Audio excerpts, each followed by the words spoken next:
I probably not write that in. It's already there.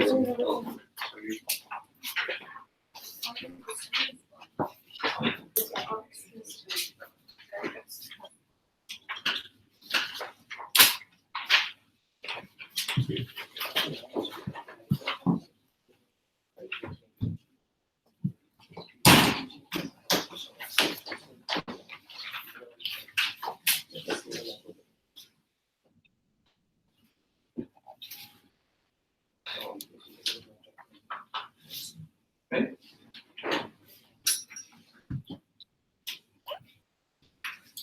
Team IBADU believes that education is not an end. It is simply a means to an end. And we think that the narrative of education being so holy in and of itself is the narrative we need to change. What are utility factors? We think utility factors aren't generic. There are certain criteria and nuances associated with them. 3 things. First, we think utility factors differ based on the state you're talking about. Meaning, for a less developing state, a utility factor would probably be the most generating income or whatever has the most jobs associated with it, researching for industries. For a more developed state, it might be into intangible research, into space, because that might generate utility for them, or spending on things such as literature, because that is an important part of the social fabric in that state. Second, we don't think utility is always short-term, which is to say we think the state has the ability to understand researching behind certain things that may not generate utility in the short run, but may generate utility 15 years later is still part of what determines most utility. Thirdly, we don't think utility is just financially driven. Oftentimes it may be intangible based on what that country feels. So it's not necessarily always what generates the most money. We think utility evolves based on the nuance of the state you're talking about. So specific examples of what kind of utilities are we talking about? Generally speaking, economically, researching into industries that the country's infrastructure and the unique selling points or the comparative advantages of the country has are likely to be the most utile. In terms of health, the researching behind diseases that are most prevalent in that country are likely to be the most utile. Researching behind energy that the country has, rather than having nuclear research in almost all countries across the world, is more likely to generate utility.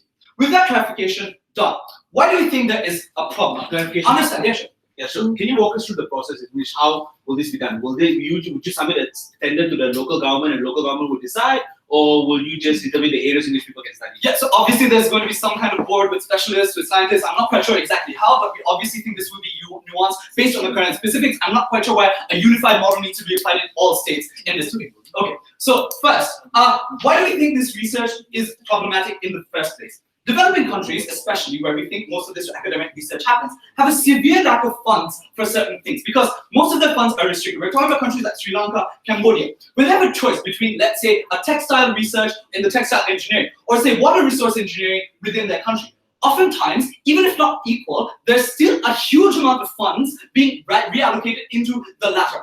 Why do we think this is problematic? First, a lot of this funds just goes to waste. Why? Because the research that happens on a worst case is futile research because of a lack of infrastructure to support that research. Meaning, you're researching behind things which you don't have primary data for. Most of this primary data is based on external analysis of different countries and what is historically happening across the world. Meaning, on a direct level, there's less ability for you to generate data that leads to good research. Second, there's very little application of that research because the end goal of that research at best is for the academicians within that region or academicians of that country gaining the ability to, ladies and gentlemen, help themselves do that education and leave the country, by the way, because there's no utility of that research in that specific nation. So the best kinds of research that don't generate utility are the research that harm these countries the most because these researches lead to the biggest brain drains this country has ever had within this. Why do we think this is problematic in principle? First, we believe that the state has no obligation to allocate funds equitably to all kinds of research. 3 layers under this. First, because on a core, tertiary education is not a fundamental right to begin with. So if you don't have a fundamental right to this, and it is simply a privilege, the state has the ability to choose how they shape that privilege, especially because the trade-off is not allowing certain other individuals to gain access and gaining that fundamental right that helps the state in the large run. Secondly, the fact that the state has still allowed you to choose what kind of education you get and what kind of career path you choose is still a lot of opportunity the state has given you.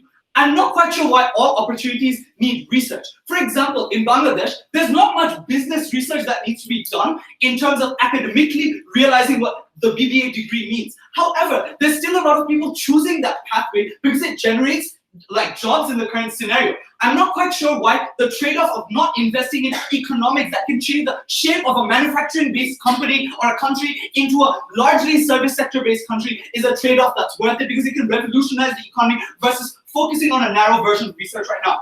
Thirdly, on a principle level, where does this funding come from? It comes from society. If society gives taxes for you for this funding, the allocation of that funding has to be to something that helps the society the most. It is a principle of moral obligation where funding comes from a group and they deserve something based on the funds they give you, not because it's completely free. So we think research should happen based on what's most utile, not take it. Then what helps this kind of academic research based on utility factors generate the most amount of impact in society? Two things. First, this academic research helps two ways. First, it often guides the private sector, which is say it tells the private sector the areas in which companies need to invest, the areas in which companies need to look into, and the regions in which there's economic potential within the country, because you finally discover the ability to use those energy resources or understand those regions. Secondly, it makes the curriculum of the subject better, because it allows the overall subject to have understanding on a greater scale. Why is this important? Two individual impacts. First, it generally affects more people. We think on a numbers basis. When we're talking about a country with a huge number of vulnerable people who are suffering out of poverty, don't have jobs, don't have the ability to buy medicine, on a number scale, we think that's a massive win, because we're literally saving a huge number of people from dying of cancer versus allowing people to just get like fancy happiness out of studying literature. Second, even if the number of people we affect is less, the individual impact of it is huge, because a job versus pure knowledge is immense. We think the conclusion of this analysis is a state's role is the protection of the most vulnerable. Giving the vulnerable the most help is what generates most utility. And we think the state fulfills its role the best if it allocates funds in this way. Do we give tax breaks to movies? No, they're an important industry. We give tax breaks to industries that may help the most vulnerable. That's why we move forward. Lastly, this allows the state to carry out mass-scale operations on things that reduce its dependency, which is to say, now because we have research on medicine, you don't need to import medicine from outside with huge prices, patents, because you can make those medicines yourself. You don't have to import textile machines to support your garments industries. So first, this reduces your dependency on other countries, which is a massive win, because you don't have to always resort to higher prices lead to an outflow of currency. Second, you don't have to always resort to bad conditions in trade deals because you're in a weak position of bargaining power. Now you have the research to counteract all that and carry out mass-scale operations by yourself. This is the first step by which individual countries may sacrifice certain education, but revolutionize what it means to have that competitive advantage and be in a position of power. We're very glad to propose.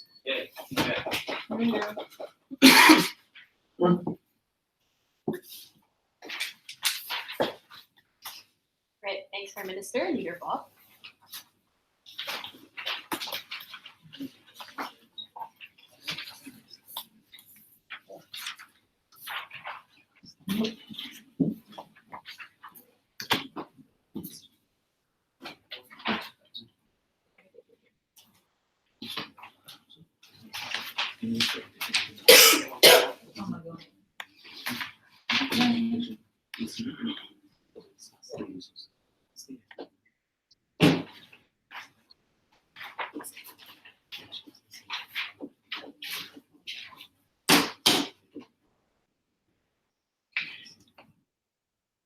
The function of research for any society is to use empirical data to evaluate how we should live our lives now and the type of lives we want to live later on. Based on this, we think the state has no right to determine how or our consumption of knowledge or creation of knowledge should be, because the best way for people to decide the function of research in their lives is for them to do it freely. That is why in our world, the model that we will support is firstly that universities have full autonomy to decide what type of research they want to pursue. This means that where states allocate funding, the only metric states should use is to determine the size of the university and the number of faculties that they should have that the faculties currently have when deciding how much money they give to these universities. But when the university itself decides, it will be based on the area of specialization a university has, or if students and the academic group decide that this is an initiative we want to pursue. Does this mean that we do not want private donation? No, we're also more than happy to accept private donation by making the same cost-benefit analysis in deciding if it's an area of research that we want to pursue. The principle here is that if there is something that the state wants to pursue in terms of its research, they must appeal to the university and convince them in the same way all other groups who want to conduct a certain type of research. But ultimately, universities get to decide on their own if this is something worthy to pursue. Because note that the burden on side of opposition is to defend a wide variety of types of research, whereas in government they have to defend research only being to state utility. In my speech, I'll prove firstly why states cannot have control or a monopoly over how universities pursue research, and secondly why the metric of state utility is harmful to research. Before that, responses to Prime Minister. It is unfortunate that Prime Minister did not know what their model was, because the first thing they said was maybe we'll have a board of scientists.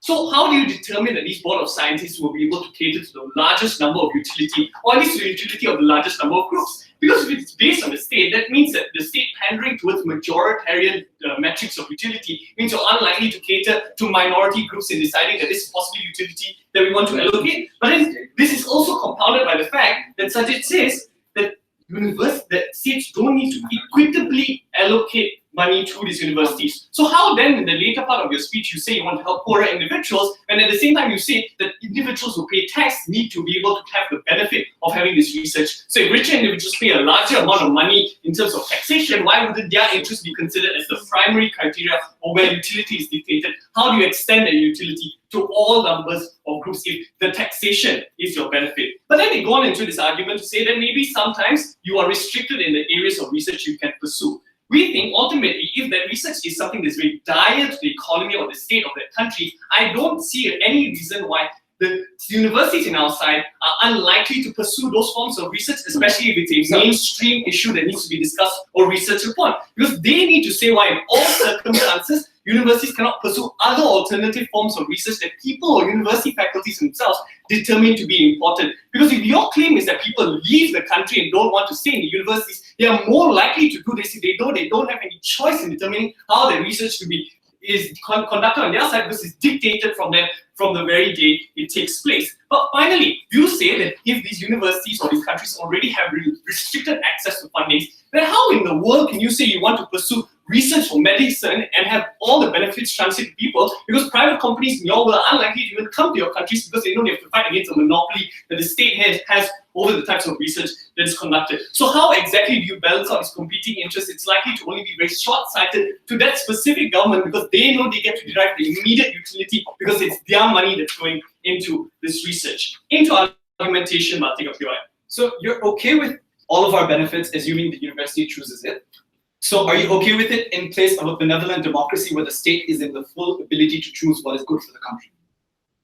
Sorry, can you So you're okay with it as long as the university chooses it, and your only problem is the state is a bad actor. So are you okay with all of our benefits in a benevolent democracy where the state is good at choosing what is good for people? But that means you have to prove in all circumstances, in all the states, you would have a benevolent democracy. You literally started your speech by saying there are a wide variety of states, different states have different issues, and different states have different political stances. That's why we see the balancing factor here. These universities having the autonomy means they get to decide independent of the benevolence of the democracies in your world. And like the final thing I just want to touch on this speech, right? They said that university is not a right, it is a privilege. But if people are paying taxes, then it is their right to ensure that the universities they have access to cater directly to their interests. In what world do you say that states' interests are overriding over these people? Number one, why can't you control these universities? Let's look at the function of universities. Many people live lives in a variety of echo chambers. That means that the only time they get to be exposed to a wide variety of ideologies and research is at university because they leave their controlled spaces. This means this is particularly important because it goes to your creation of your political identity when you decide how to vote in elections or when you decide the type of productivity spaces you want to occupy when you apply for jobs. All of these things are important to that specific individual because when they enter into society much later on and become a productive member, it is based on their own volition, determining this is where I can contribute my best version of utility. The comparison on your side is when you enslave people to say that it is the state's interest that must be catered to, you limit people arbitrarily from being able to express or explore a wide variety of areas that could potentially benefit them. I understand that maybe states can provide a choice, but I don't know why states can dictate every choice that a person is encouraged to deal with. Secondly, So I recognize that states have the machinery to organize the creation of universities and they collect the vast majority of taxes. Does this mean that they have to decide, because of this, they have to decide every single aspect of these university structures? No, because people giving taxes to governments and allowing them to create the universities and create the conditions for them to access universities is the only duty the university has. Beyond that, people have the freedom to explore within the conditions of university what exactly is important for them in terms of an academic value. I don't know why in all circumstances people don't have that choice according in their world, and rather that states get to dictate to the fullest extent just because they have the resources and machinery to create a certain type of university. But thirdly, the creation of an academic identity, right? We say that in their world, when your policy is restricted to state utility and this engages with why states are a bad decision maker, we think number one, it is likely that it's going to be highly politically motivated because the monopoly you have over your research means that you're restricted to the type of government you have. Sometimes you'll have a liberal government, sometimes you'll have a conservative government. The harm of this is number one, it's easier to pass bad policies now if there is bad policies like giving cash handouts instead of long-term systemic reforms because it's backed up by this veneer of credibility that your state has engineered with their faculties. But even if they're good policies, all you do is you entrench them into being a long-term policy and you prevent it from being checked off, preventing it from being research into why that policy is bad because that state has an incentive to censor types of research that is antithetical to the way the government decides how it wants to function. That's why we say it's largely short-sighted. Because if it's your funding from your budget in your government now, your incentive is to get the immediate benefit from it while you're still occupying in power. That means you're unlikely to think about going to space research or going through the long-term processes of your country because you know you may not occupy power beyond the current general election cycle. And that's why it's important for you to get the benefits of that research for your current government. But thirdly, we think as a result of this, censorship is likely to be very high. Because when you censor people from pursuing research that they determine is important to them, and you prioritize your state incentives, that means that whenever there's any type of dissent within the university, that is likely to be stifled in your world. I don't know why there is an a priori benefit to your side, because the harm is that when people don't have the freedom to pursue things academically, they are likely to leave these universities and not stay within your academia. You're going to have worse off universities and research that does not help society. Yeah. Thanks, Allo, DPM.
Sorry. What's happening?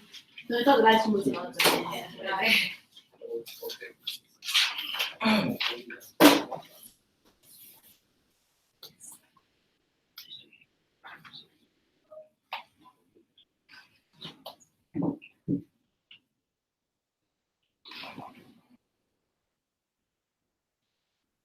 Evil states and not proper utility factors are what define the opposition's case and the bulk of their rebuttals to argue.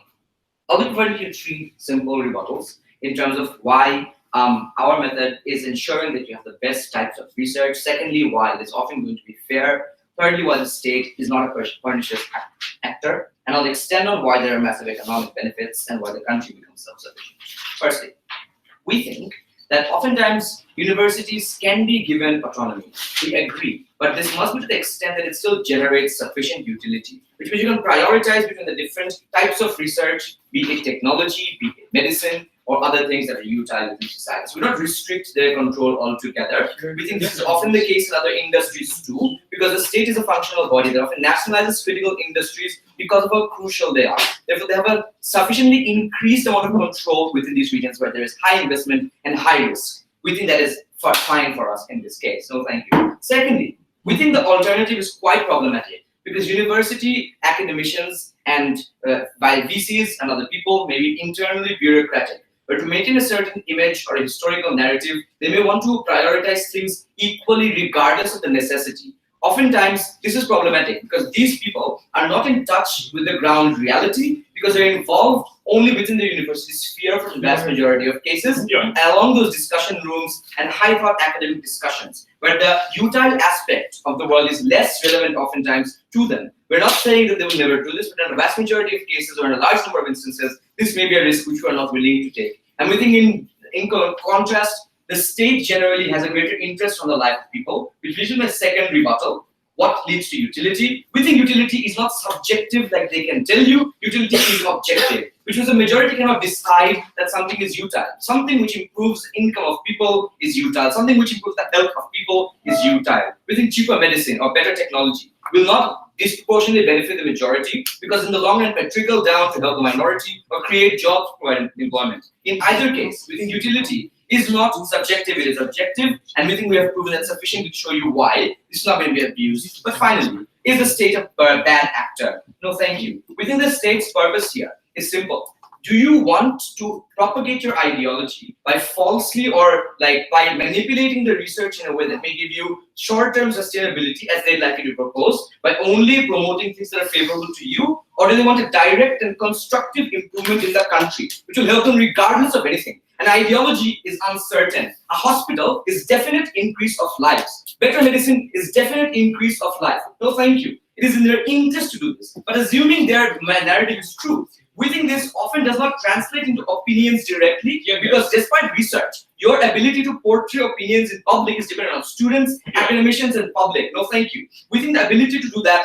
is only existing in a world where these individuals will have diverse opinions. Thereby, the most harmful scenario is largely mitigated by status quo under their side. But furthermore, we think the type of examples they give you are not direct utility to society either. So even the basis of the argument is misconstrued. But if we assume the worst case scenario of an absolutely politically controlling country, which is sort of authoritarian, we think, ladies and gentlemen, that in those instances, the control of narrative is the least of their problems. We think that you can still improve tangibly to some extent the life of these people in the case where you have better allocations. Moving on to my, no thank you, 3 points of constructive. Firstly, for the country to develop sustainably, you need long-term investment and large-scale investment. What do I mean by this?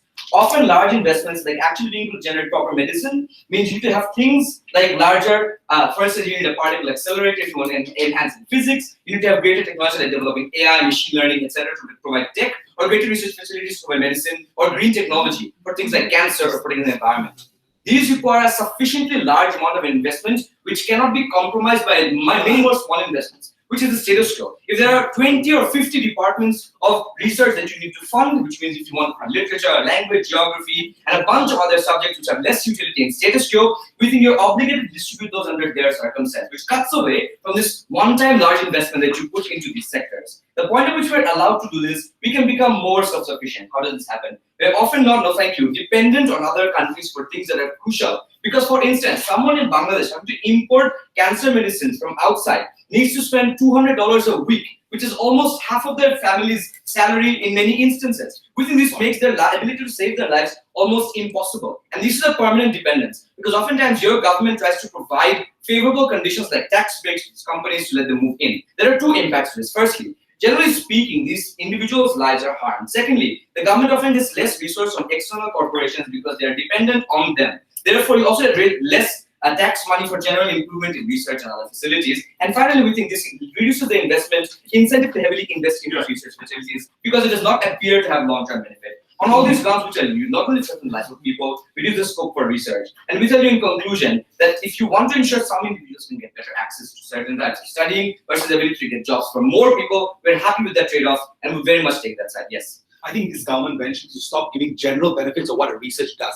I think you need to start making comparative of what a state based research, how is it different and more beneficial than market interest? Because even market pharmaceutical companies want to develop HIV medicines as well. Your status is not market research. You need to recognize it. It's not the market equilibrium in public university. This equitable distribution. You talked about that yourself. I mentioned many different analyses in my PM speech. We also talked about why that is always going to be the pressure that these academicians face within university structures, where they must respect all of the different courses regardless of the market demand. That is not something you can run away from without extensively rebutting it. Anyway, further impacts. Firstly, they accuse us of creating a situation where individuals forced leave the country. We tell you that we catalyze the sector of innovation and job creation because we fund and direct research. This is important because this generally creates a host of new jobs. So if you want to pursue something that does not create direct utility, you have alternative options and you can still pursue things like literature or things that give you philosophical satisfaction despite being able to survive. The alternative would have been you need to survive and you need to fight to get a job amongst a very decreased number of options that do exist. But crucially speaking, what benefit do we get? Utility provided in any circumstance is self-stimulating. More companies coming in and being created means more work exists. This leads to taxation on a general basis, both from companies, both from people, which means there is, generally speaking, more welfare in the area to begin with. But secondly, this creates a circumstance where we can improve the extent of utility that is generated if we are if we are already good in medical research, we can extend to other sectors because we can increase options by creating jobs. The conclusion is, in every single comparative, we tell you we either save lives or create jobs to improve the quality of individuals because the state as an actor is incentivized to do so and will work its hardest to do it, while academicians are short-term thinking and only think about what essentially gives some kind of different satisfaction or equitable distribution, not the best option. Thanks, CPM. Yellow.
Government isn't wrong.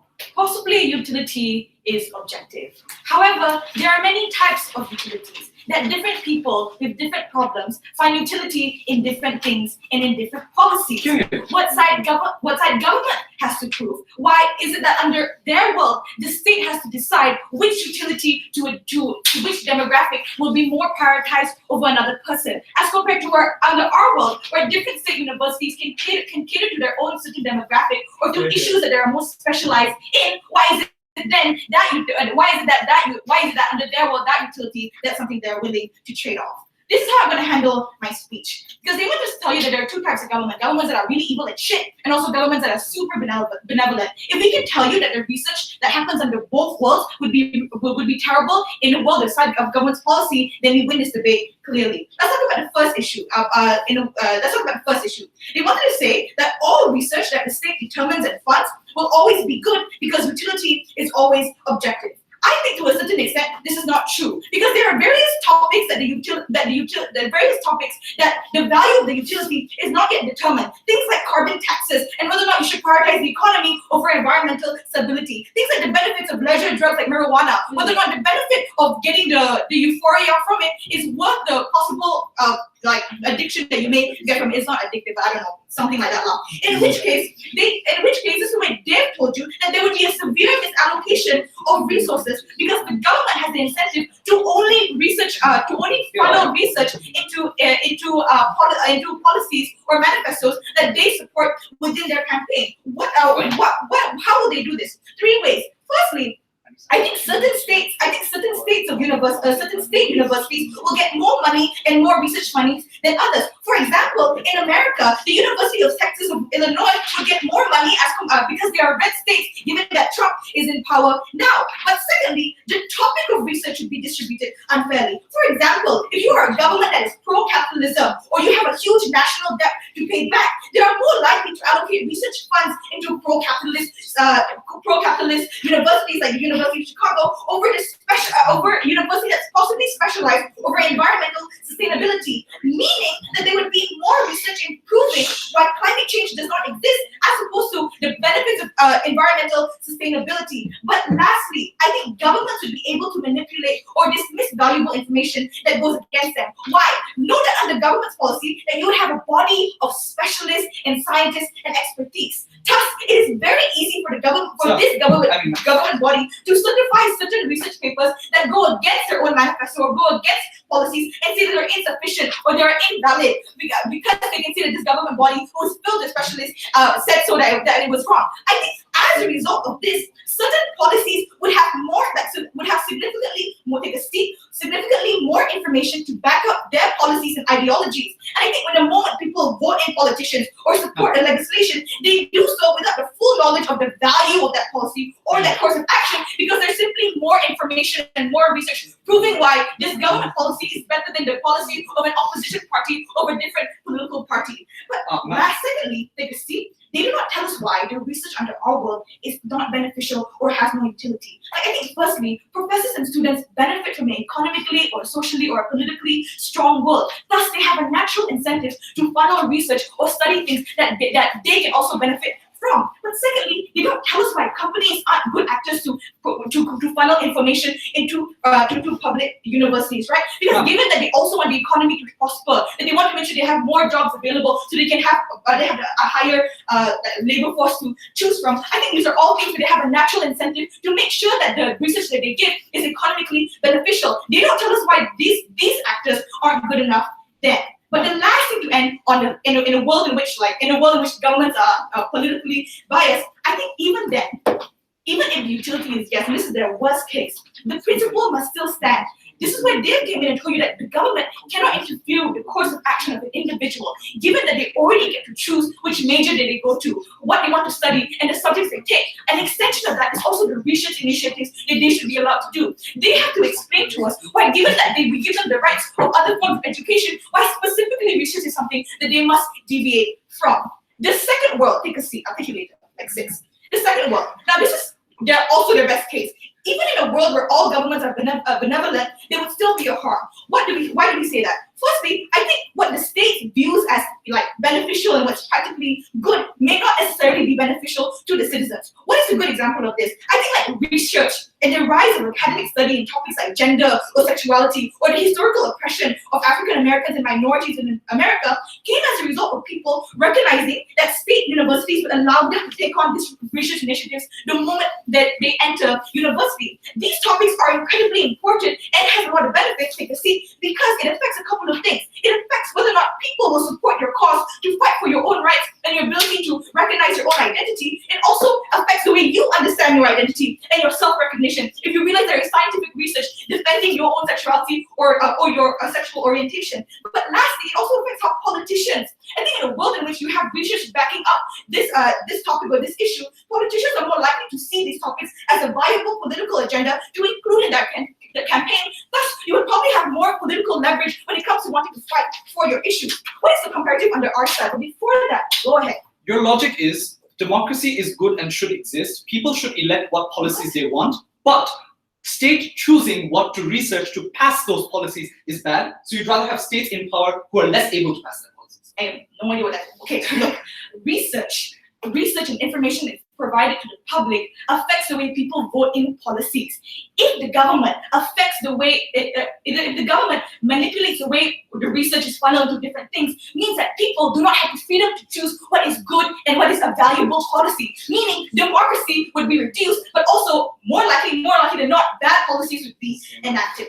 What is the comparative to the first thing the thing I just said? I think firstly, your governments would choose not to funnel money into research that affects things like gender, sexuality, or like a strong social issues, because possibly there is not a physical impact of these breaches that government can take credit for. Like often when it comes to trying to fight for your rights, it takes a long period of time and it affects certain groups of people, and therefore the government will not want to funnel breaches into it if they cannot take credit for it and show that there's a physical change there. But secondly, the fact that these things are often controversial topics, there is no incentives for your government to want to take on these topics if they feel as though they won't get public mandate after that, or they're going to be more of a polarized figure as a result. What this means that I think under our world, when it comes to very important research to social issues that don't have like clear physical impacts, but allows people to identify with themselves in topics that are possibly controversial, I think this is when research is very important to these groups of people, but your government will not see utility in it the moment that they choose not to take credit for those things.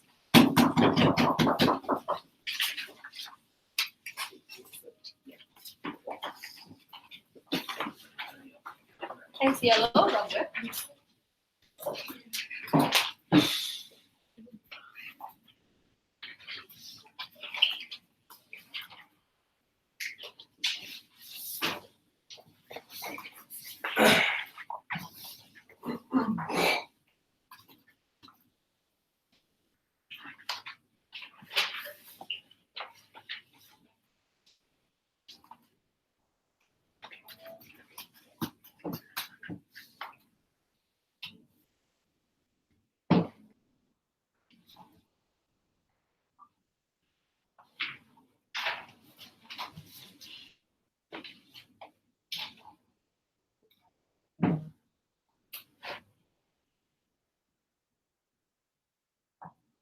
Alright, so the first issue is basically the state versus academia deciding on what is important, right?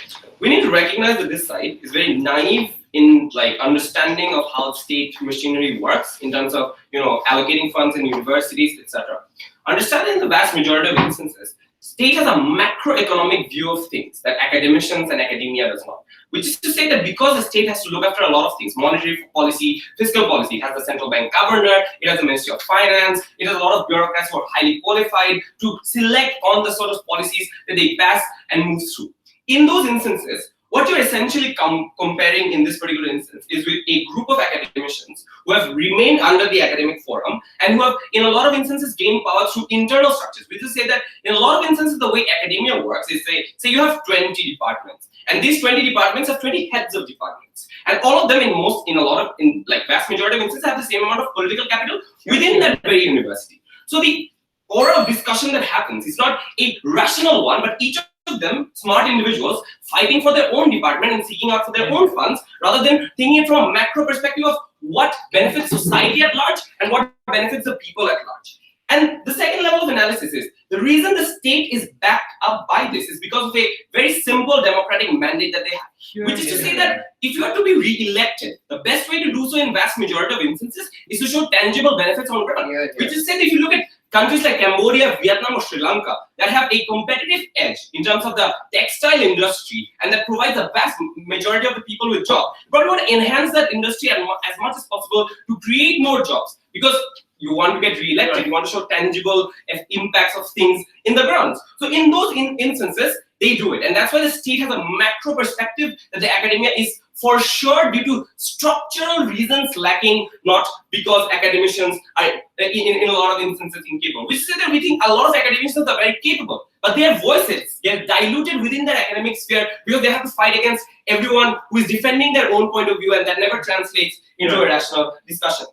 The other thing that they said in that particular is, but the governments will turn this research into a propaganda machine. I'm sorry, if you look into this argument very closely, you'll say that in most instances, they haven't translated as to how research turns into propaganda in most instances.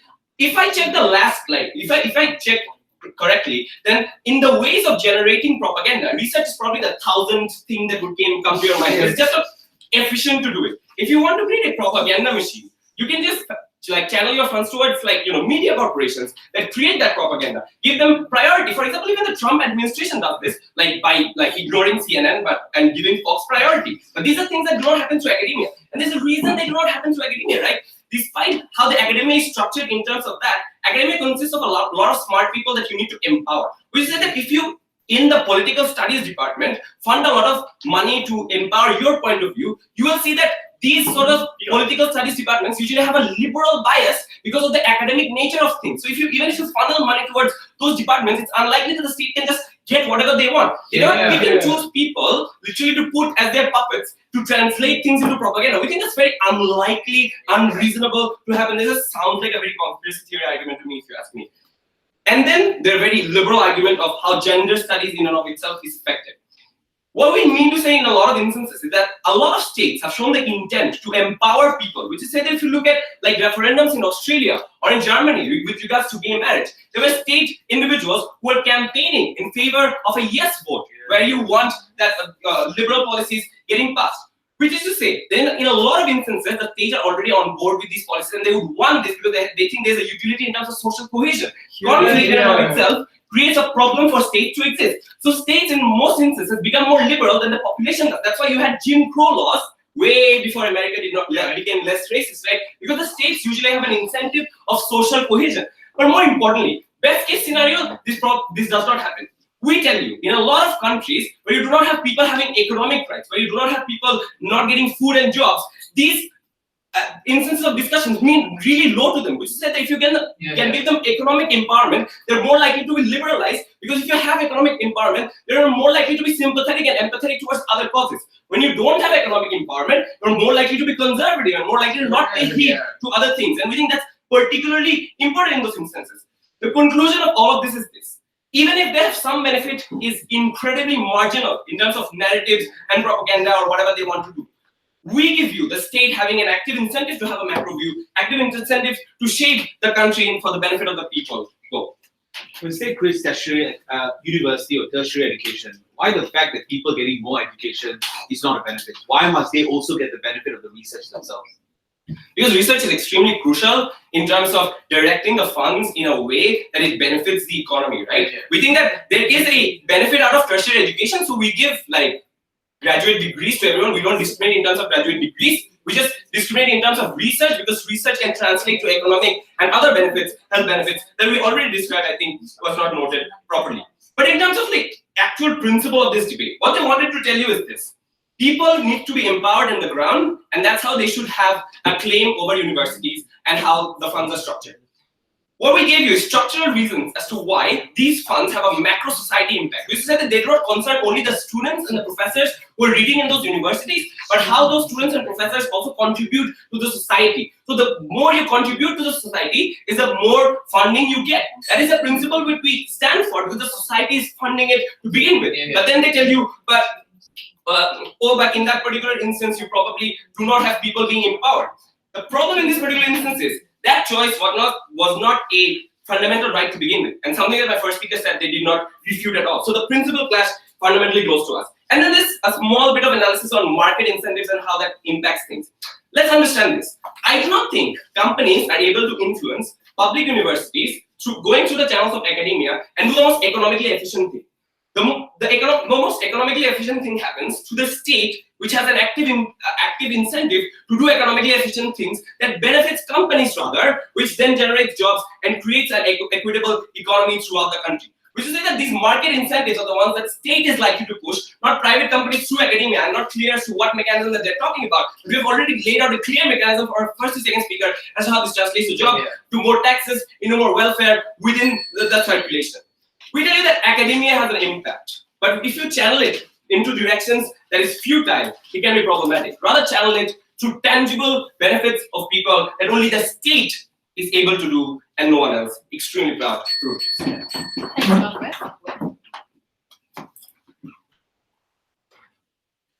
Oh my God. Me too, I've been acting for love. You will know this one. Rizal commented, Amrit is smelly. Yeah, interesting. Okay. That's very The case of the government will make sense if all states, either at a federal or municipal level, decide purely based on market interest and what's good for the state. But in the real world, states are often political creatures. They have political desires to continue to remain in power and to use many of the institutions to support them in continuing those power. So even if they argue that something may be objective and governments can do that, determining one structures of objectivity over another is often a subjective assessment anyways. At that juncture, often at that juncture where we can find many different objective pursuits, we would rather an opposition that these pursuits determined by people themselves. On the earlier outside, I'd like to just clarify one thing. This was the first thing that the government whip said, that the states are the best economic actors. Najib was not the best economic actor. He funneled billions and billions of dollars of taxpayers' money in determining how the country should develop or investment structures. Can you imagine what he will be able to do? He was able to control the economic or accounting department of University Malaya themselves. These are evidences to show that, especially in the developing world where the people use many of the institutions as a mechanism to entrench power, these are individuals who allow that, and this cannot be corrected later. So be it the BJP, or be it the Barisan Nasional, or be it even the New Pakatan Harapan, or be it the military crew, the nature of them being political creatures means that a lot of that there's a danger and there's a risk. And on opposition later, will argue what is the consequence of those risks. In this debate, there's only two issues. First of all, are states best decision makers in determining how research should be structured? And secondly, in which world would research be better? The first issue, are states best decision makers? The Gov argues that resources that are gathered from individuals must return to the collective, i.e. the state.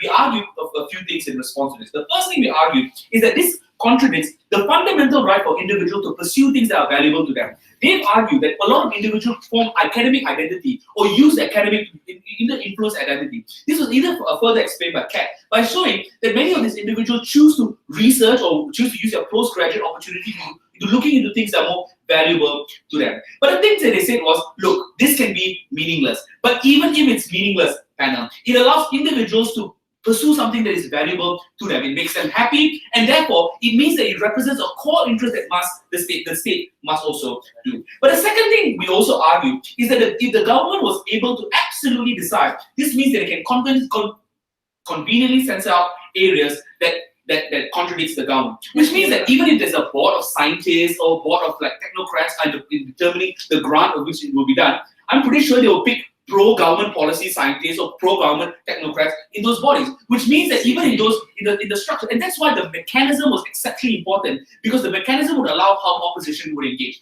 The reluctance of the government bench to give any mechanism means that it's really susceptible to many of the influences or the dangers of the government.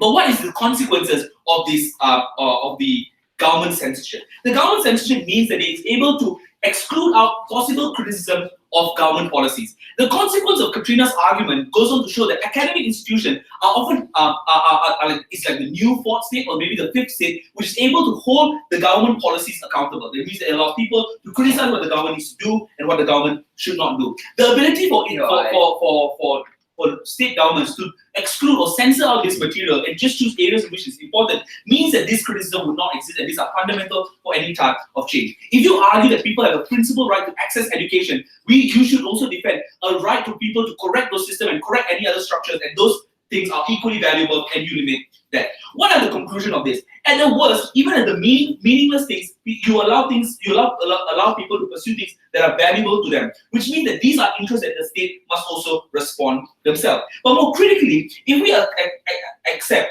that the outcome, like this was evident in the Prime Minister's speech, he said that the outcome of research is not important, the process must also be important, then the process must be also one that is morally equitable. Sure. Yeah.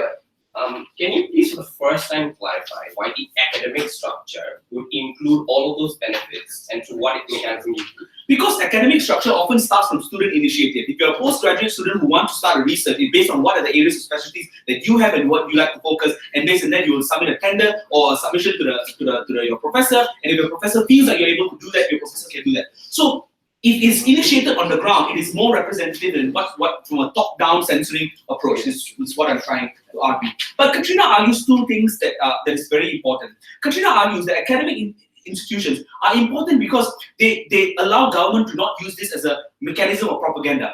The government response to this is that, look, these are one of the last of the ways or thousand ways. This is not necessarily true. If you're able to control like 100 different universities across Malaysia and how the way in which they research, it's quite valuable. But the turning point of this argument is that This POI. propaganda does not have any other accountability structure. There is no way for you to criticize this type of speech because it literally means that you can make a lot of noise, but this won't be evidence of the type of material that people have doing research is a lot more, has a lot more traction in contrast to what people believe or what people will say in the general public. So at this juncture, it becomes very clear that governments are horrible decision makers that may benefit them and may not benefit, may only benefit them conveniently and not benefit the people at large. Lastly, sir, please no hackle. Will research be better? Like, there are two questions here. Firstly, long-term versus short-term.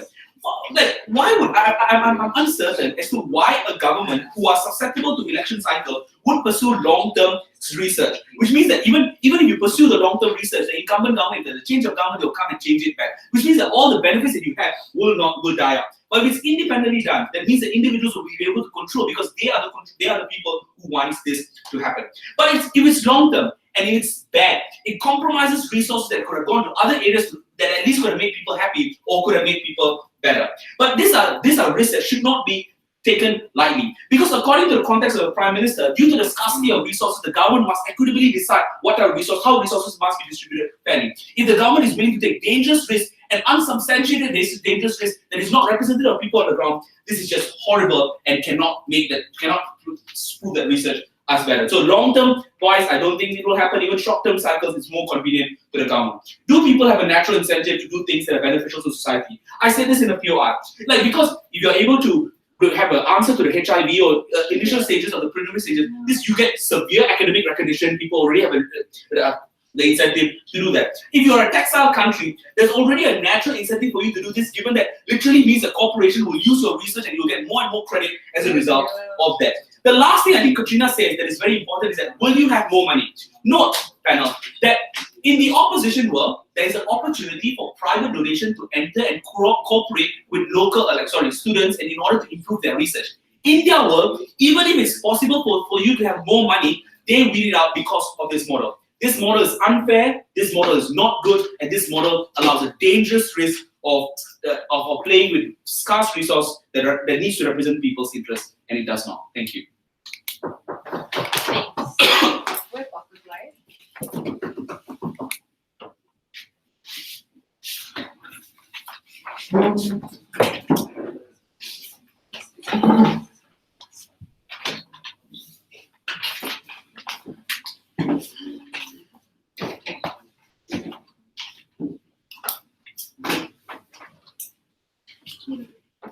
So how should this debate be adjudicated? I think both sides can agree that the reference of utility must translate to helping people. Their conception of helping people is that macroeconomic policies that are objectively good and contain a wide variety of things like the type of industries and type of jobs that you can create out of the research is how they will determine utility has been achieved. What we said on our side is that utility is best achieved if people get to decide for themselves what that research means to them. The reason why this is crucially important is because we're talking about universities here, which means that the only space people genuinely have to explore different ideas and to create their own identities or the type of policies that they want to see their politicians having can only take place specifically in this juncture. This is the only space they have freedom to decide what they want to do. Based on this, let's evaluate the work of government. Now, we asked them what exactly was their mechanism to properly illustrate this policy. There was none. Because Sajid says, I don't know how this works. Maybe there will be some board of scientists. The problem with this is that if this lack of model operates in a world where there is some developed countries and some developing countries, but not across the bench, they slowly lean towards developing countries because they need to create jobs, they need to have welfare. But then at the same time, these developing countries can be associated to benevolent democracies. Which developing country has a benevolent democracy that is up and ready to fulfill all of these things? I don't know what your board of scientists is going to do to objectively determine that every person or every type of research is good, because that is dependent first on that macroeconomic policy that this government has created. And if it is a government creating it, then what are their interests? Their interests are likely to be very political and limited to the election cycles and the option of retaining power. That means your long-term studies of determining what industries to be pursued on are limited on your side. But then they say, but in our world, we will not get representation for very dire types of research. We said that it's a balance of different types of interests. Does this mean that everyone on our side will be selfish and will only pursue research on gender studies? No. If it is a large industry that requires a vast amount of research, the incentive of you being able to earn publications or earn a reputation in that industry means you're also likely to balance this out. The trade-off is on our side. Not all research benefits the government's macroeconomic policies. Some also benefit the individual's interests, because when governments pander to the largest majority of individuals, their trade-off is smaller groups of minorities or who determine that these types of research are important do not get to be placed in their world. And the reason why this type of research is important is because, number one, Katrina has explained that you need it to be able to lobby certain types of politicians, that the credibility you get out of research is important to highlight the problems that you face as a community for these individuals. That is exactly the type of benefit that they were willing to trade off, and we think it's disingenuous for them if they say they want to benefit the largest number of people. But thirdly, they say, if it's an objectively good thing, obviously we'll do it. No one is going to disagree with an ambulance. But in your most developed countries, people don't have medical insurance. You have cuts on the NHS. So where exactly is your objectivity here translated into the types of policies that you have? If you say that you want to stop buying medical instruments from other countries and you want to focus on your research, you have to wait a very long time before you actually get the benefits of this research. And private companies are unlikely to come into your country to expand on this research, because they know governments have a monopoly of this, and it disincentivizes them from wanting to pursue these types of research. So I say the comparative on our side is this balance is better achieved, because some local universities can pursue this research, and if they decide it's not important for them, private companies also have an incentive to pursue these forms of research within our side. But thirdly, they say that the issue is there's a lot of brain drain in their countries because a lot of research is unimportant. We say that if you come in to a university professor and say that we will literally take money away from you if you do not research this specific type of policy, I don't know how you help the brain drain situation in your world. It's unlikely for you to say you have to empower them because they're liberal-minded. All you just have to do is say, we won't give you money, and then you don't get the benefit as a result of this. At least on our side, people get to decide how research impacts them and where that research goes to. Does this mean we will not focus on important things? No. It means that some major issues may be traded off if the university decides against it. But in principle, the university must be able to decide, because that is where the benefit truly lies. Thanks. Reply.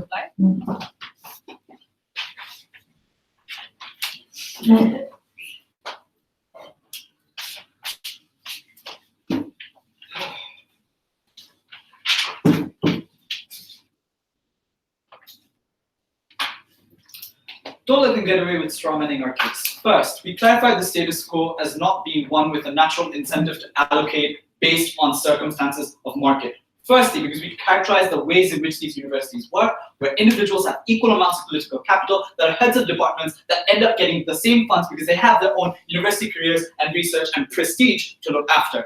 Which means, ladies and gentlemen, the status quo that Opp was supposed to defend is one where there is relatively equal, if not completely equal, funding between all departments, and that is the worst case scenario which we pointed out. First, there was no direct response to this. Second, there was no defense of this on the worst case scenario. We think every argument we made in that circumstance stands. Secondly, what they did tell us later on was, first, accusing us of taking away the autonomy of these specific universities. Why is this bad? The premise of that argument is, often political bodies make bad choices, and these bad choices have to be imposed. I'm not quite sure why. First, we don't think we restrict choice for these universities in terms of specialization. I already pointed this out to you in my speech. Our DPM made it very clear. The choices are now, however, based on utile outcomes and utile industries and choices and research. So whatever choice you take is a good choice, the choice still exists, and specialization still exists. So if you accuse us of making bad choices, we remove all possible bad choices and allow all good choices that universities can specialize in. I thought this was made very clear. No further response post clarification from DPM. Secondly, on a macro level, we analyze why incentives of academicians don't always look at the social good, because they're always looking at a theoretical perspective, looking at how this changes the way in which the academics or research or their books or journals change, rather the impact of that in society, which a macro perspective of the state and the scientists and whatever the state is empowered by is more likely to have. Why is this fundamentally important? Because of the principles that there were absolutely no engagement to from opposition. First, the fundamental right of these educations to have a facility on society. Second, the fact that these educational researchers are funded by society, which means they deserve something back from it.